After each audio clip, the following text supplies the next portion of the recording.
Alright, so a few things wrong with this car. We've got the bumper on both sides is not properly mounted. So I'll do both sides here. On the oil cooler assembly that's right here, you can see that there's mounting points here that are just missing. So this entire oil cooler is just free floating.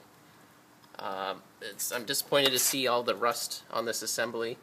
I know it was just put in. I mean, nobody even took the effort to spray paint with a can of Krylon or powder coat or anything. Furthermore, it's entirely loose.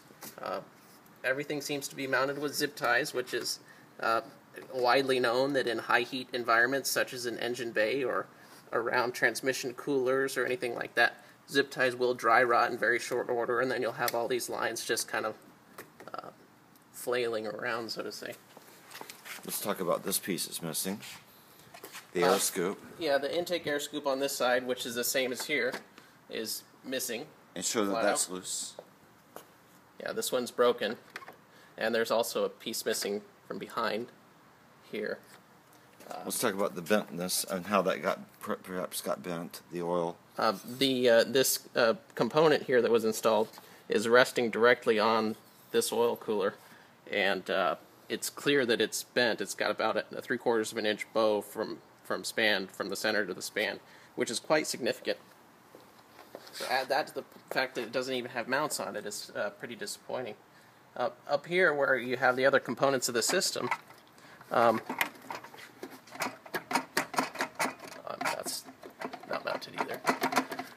So we have more zip ties here on brass fittings that are right next to all these drive belts. There is nothing else other than these zip ties mounting all these fittings.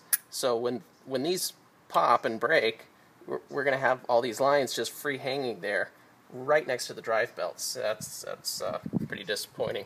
I just put this twist in this wire. It's about this long, and as you can see, it'd be quite easy for this wire to get hung up in drive belts.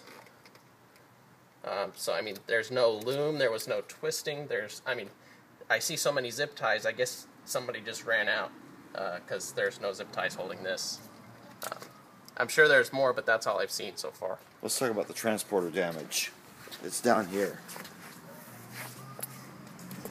So down here from transport, all of these mounting points here that are normally here that are supported by metal clips have been broken out, and the metal clips are missing, and also the points that are mounted in the bumper are also broken. In my experience, those are nearly impossible to repair, to make a lasting repair on those.